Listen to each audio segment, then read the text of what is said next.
Assalamualaikum warahmatullahi wabarakatuh. Waalaikumsalam warahmatullahi wabarakatuh. Ya, teman-teman semua, kita di sini adanya kita ingin mempresentasikan. Salah. Sorry guys. Assalamualaikum warahmatullahi wabarakatuh. Waalaikumsalam warahmatullahi wabarakatuh. Perkenalkan, kami dari Teropong Podcast lah ingin buat salah satu podcast yang bertemakan AI, mengenai AI di globalisasi ini. Sebelumnya, lanjut apa yang kita debatkan, perkenalkan, nama saya Dimas Araya. Saya Rafael Bandi. Nama saya Dede Besar. Nama saya Mas Randy. Nama saya Amir Adinasira. Saya Jiji. Oke, di sini kita akan bahas ngobrol-ngobrol santai tentang AI. Kita ngobrol tentang AI lah. Jadi gimana AI ke depannya? Itu yang lebih tepat kita omongin. Tentang globalisasi. Macam mana disebar? Ya.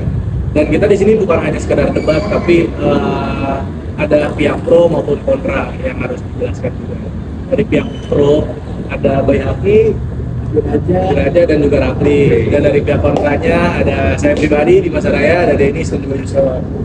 Nah, menurut pihak pro dulu deh. Menurut kalian nih di globalisasi ini AI itu seperti apa sih dampaknya bagi kita sebagai mahasiswa? Ya, bagi kita di Kapro ya. Pro. AI ini sebagai mahasiswa tuh sebenarnya untuk memudahkan kita sih. Jangan kita untuk tugas-tugas apapun itu segala macam.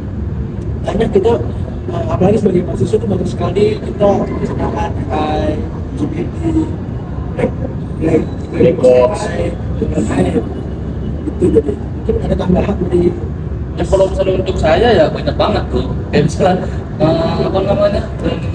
Ya kita ngerjain tugas lah. Apalagi bukan di kita doang, bahkan untuk kerja. Kayak misalnya sekarang tuh untuk presentasi gitu-gitulah. Presentasikan sesuatu itu bisa dibantu AI. Untuk buat analisis data itu bisa dibantu AI. Jadi kayak ya masih banyak hal-hal lainnya lah. dan juga bukan cuma bagi mahasiswa doang, bisa semua lingkup sekarang tuh bisa pakai AI.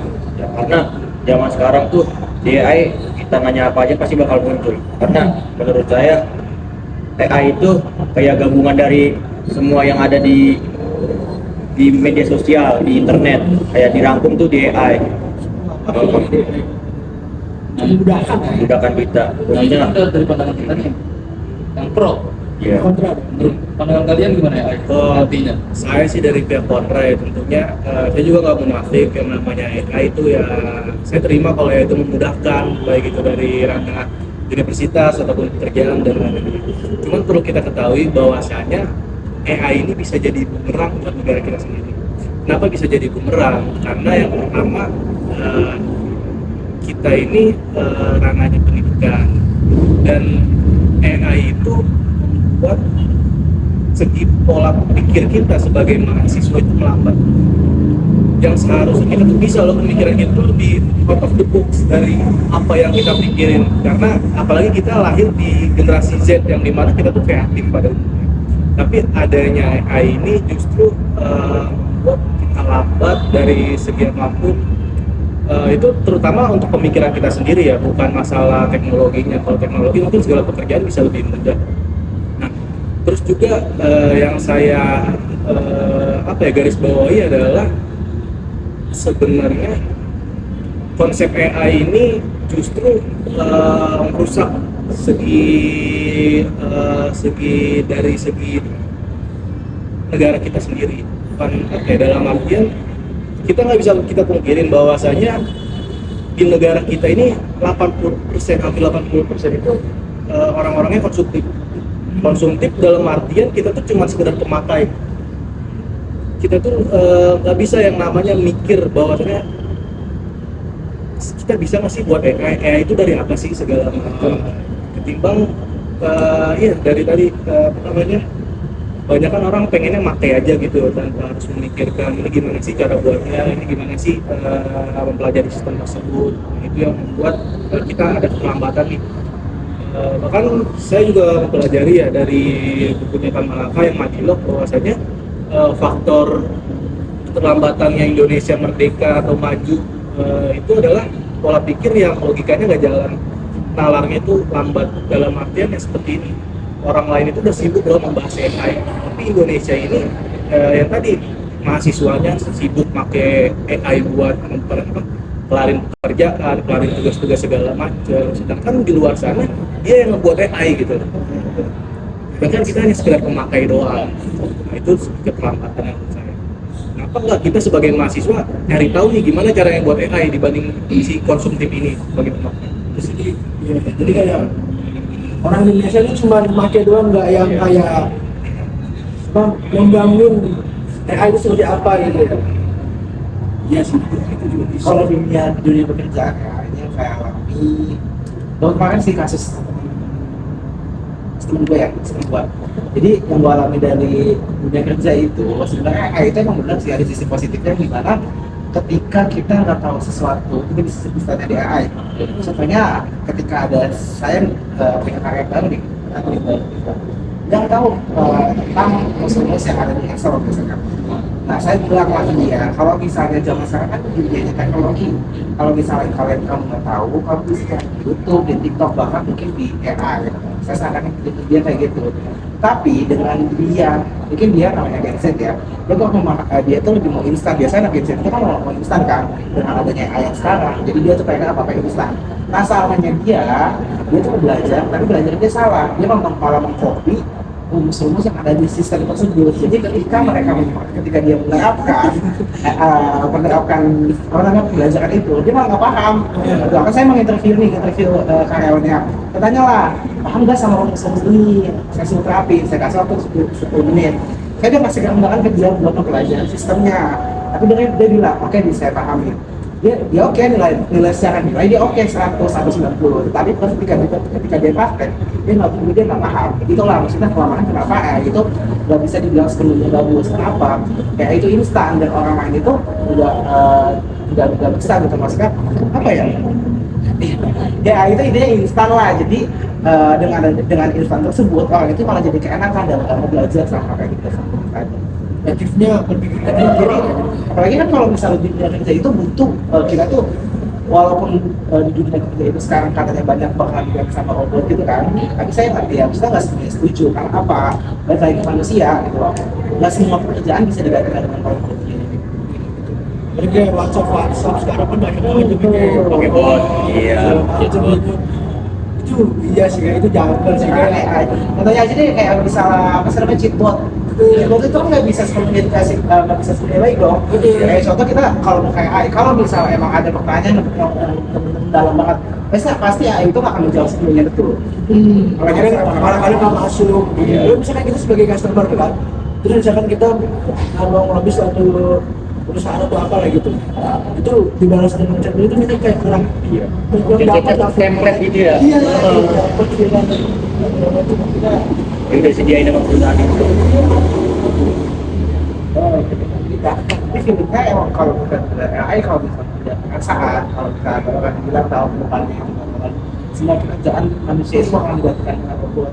Nah, saya bilang mungkin ada beberapa pekerjaan yang bisa digantikan dengan robot, tapi ada beberapa pekerjaan lagi yang nggak bisa digantikan dengan robot. Kalau kita manusia, itu yang pertama. Terus kalau dari sistem pekerjaan yang tadi saya bilangin, jadi jangan adanya AI itu kan semua orang itu instan ya, jadi orang itu nggak mau berpikir selang dalam gitu loh tentang hal-hal gitu yang dia pelajari. Jadi dia dengan adanya AI ya udah cuma instan aja gitu loh maksudnya. Tapi mungkin itu balik lagi ke oknum ya, kalau yang instan itu ya. Tapi kadang menurut saya gini ya, AI itu kan bisa dibilang dia kan simpulan dari apa yang telah kita set sebelumnya. Ya sebelum ada AI kan dulu kita tuh sering melihat apa sih yang kita butuhin di manusia ini. Itu simpulan tuh ada di situ. Nah jadi apa yang tadi dibilang Dimas itu bisa menghambat kreativitas, itu betul. Tapi di beberapa oknum lah menurut saya. Karena kenapa? Karena kalau misalnya kita mau berpikir kreativitas itu harus ada pemicunya dulu loh. Harus ada harus ada sumbernya, harus ada referensi supaya kita nanti berpikir ke depannya apa gitu yang kita butuhkan atau enggak. Untuk kita berpikir kreatif harus ada dasarnya dulu apa. Menurut saya ini menurut saya kenapa kita jadi pihak pro, karena dia ini bisa menumbuhkan kreativitas itu sendiri. Karena dari apa yang telah kita manusia ini sebelumnya gitu kan, itu telah menjadi dasar kita untuk kita supaya jadi kreatif ke depannya. untuk beberapa oknum mungkin oke benar ya kata Dimas itu bakal menurunkan kreativitas, tapi untuk beberapa oknum lain yang ingin belajar mungkin itu bakal jadi sumbunya dia itu yang ke depannya. yang benar. Iya, nggak gimana ya, apa namanya, nggak asal tadi seperti saudara Denis kasusnya nggak asal jiplak, tapi dia mungkin bakal meriset lebih dalam karena dasarnya di situ. Tapi kenapa kebanyakan semakin sekarang itu orang menggunakan AI itu malah lebih instan, mereka itu menginstan kayak misalnya referensi, ya nggak sih? Kebanyakan kan orang-orang zaman sekarang itu lebih kayak sebenarnya AI itu digunakan untuk cari referensi ya kan, kayak kreatif gitu kan. Jadi kayak coba dia mencari referensi apa untuk ya dia boleh mengcopy tapi hanya cari ambil idenya aja. Dan sekarang kan orang itu lebih mengcopy banyak apapun itu dari AI, dia benar pakai semuanya itu kayak alat sebenarnya dari AI, bukan mengambil referensinya dari AI. Karena menurut dia yang langsung menjiplak aja langsung copy itu, pandangan dia ini langsung sama. Dia ini karena menurut dia jawaban yang diberikan AI ini adalah Pasti jawaban benar. yang saya harapkan. Iya. Itu jawaban yang diharapkan Yang dia. menyimpulkan. Kan itu namanya parafrase dong. Iya, nah balik lagi kan kalau misal mungkin menurut dia jawaban itu udah cukup buat dia, tapi menurut sebagian orang lainnya yang punya creative thinking, dia ini cuman kayak ini dasarnya di sini nih, saya harus berpikir Lebih dua salah Bisa lagi. dikembangkan lagi.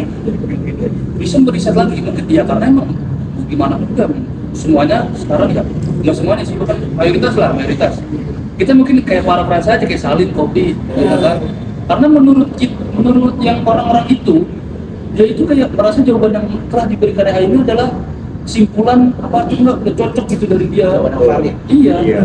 Salahnya di situ, orang berpikir AI ini adalah jawaban yang valid, padahal yang seperti kita tahu sekarang di HP kita masing-masing jawaban AI-nya aja bisa beda.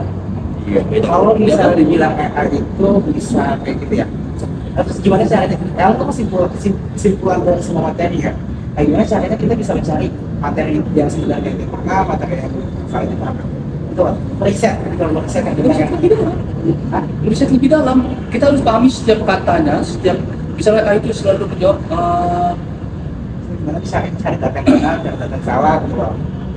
kalau Karena kan orang mau instan aja kan, maksudnya mau instan aja ketika dia bisa dia udah tahu referensi satu terus cocok dengan apa namanya dengan jawaban itu, ya udah dia cuma copy itu aja. Nah itu mungkin balik ke kesimpulan masing-masing, kayak kan kalian bisa di pro dan di kontra itu bisa, bagi kalian bisa jadi positif, bagi kamu bisa jadi negatif.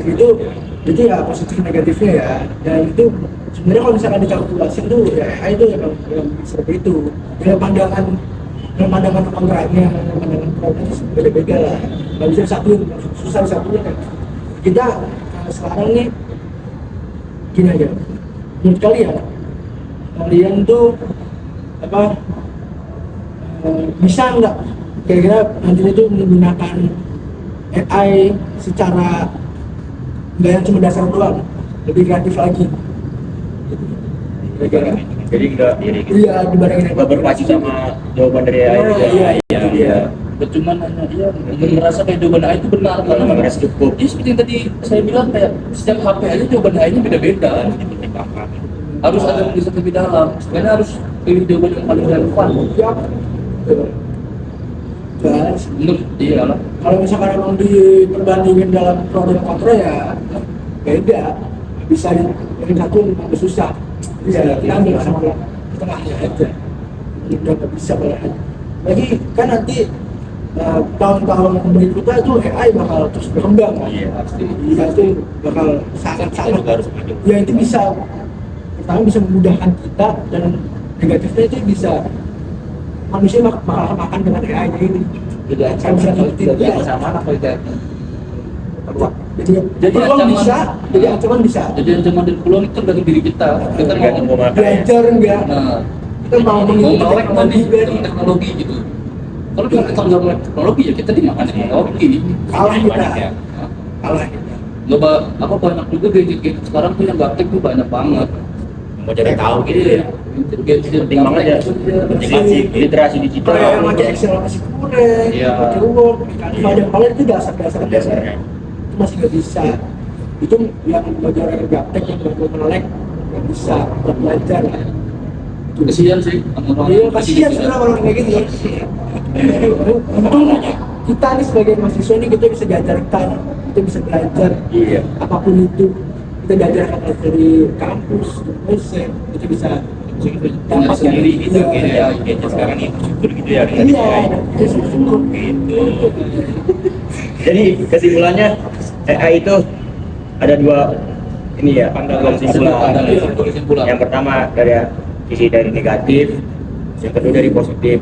Jadi tergantung kitanya aja cara Tergantung memilih masing-masing gimana. individu cara memakainya. Individu. Ya, Mau makanya- yang mau mengembangkannya jadi kreatif lagi atau ya terpaku aja sama jawaban dari AI tersebut. Ya. Kita malah Sampai ya. Sampai. Ya tergantung ke diri kalian masing-masing lah intinya. Sekian Masih dari kelompok kita dari nih kelompok kita nih. kita nih Wassalamualaikum warahmatullahi wabarakatuh.